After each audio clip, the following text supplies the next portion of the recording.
In the beginning, there was nothing. A vast, empty void, no sun, no moon, no stars, just darkness everywhere, an endless abyss. Then, God spoke, "Let there be light." And with those words, everything changed. And suddenly, there it was. Light filled the darkness, illuminating the void. It was the very first day of creation, and it was good, the dawn of existence.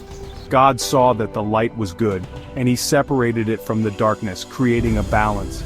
He called the light day and the darkness night, defining the cycle of time.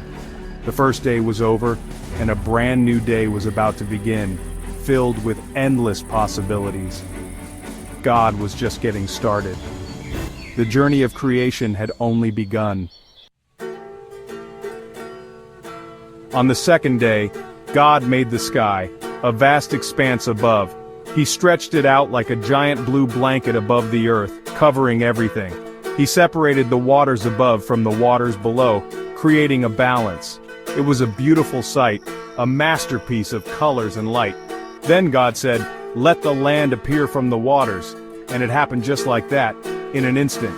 Dry ground emerged from the water, forming continents and islands, shaping the world.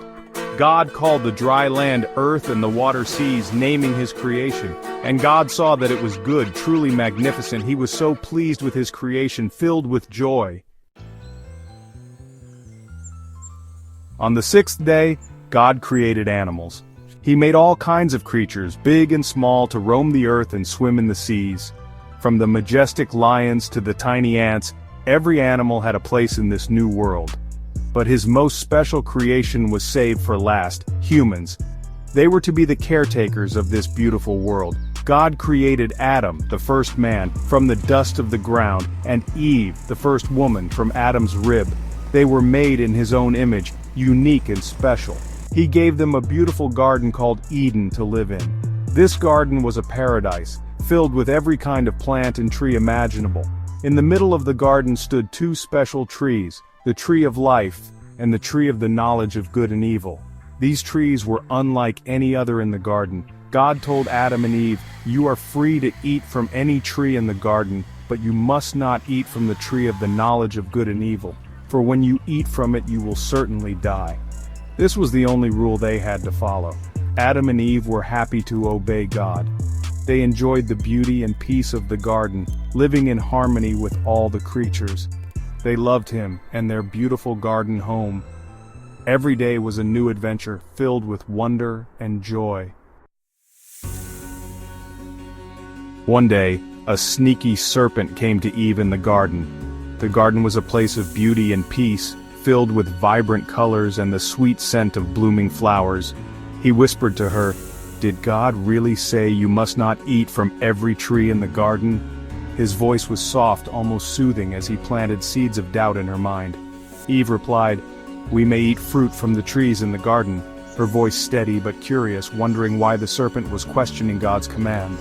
But God did say, "You must not eat fruit from the tree that is in the middle of the garden, the tree that stood out with its bright, tempting fruit, and you must not touch it, or you will die." Her hand hesitated as she reached out, remembering the warning. The serpent lied to Eve.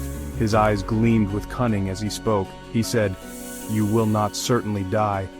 His words were filled with deceit, but they sounded convincing. For God knows that when you eat from it, your eyes will be opened, and you will be like God, knowing good and evil. The promise of wisdom and power was alluring. Eve looked at the fruit and thought it looked delicious. The fruit seemed to glow with an irresistible allure. She took a bite and gave some to Adam. Immediately they felt ashamed. The taste was sweet, but the realization of their disobedience was bitter. They realized they had disobeyed God. The weight of their actions pressed heavily on their hearts. They tried to hide from him, but God saw everything. There was no place to escape from his all-seeing eyes. He was sad that they had disobeyed him. His heart ached for the loss of their innocence. As a result of their sin, Adam and Eve were sent out of the Garden of Eden. The gates closed behind them, marking the end of their perfect life in paradise. But God still loved them, and he promised to send a Savior who would make things right again. This promise was a beacon of hope in their new, challenging world. Though they had fallen, God's love remained steadfast, a promise for tomorrow and a hope for redemption. And so, with heavy hearts but a glimmer of hope, Adam and Eve began their new journey, holding on to the promise of a Savior who would one day restore what was lost.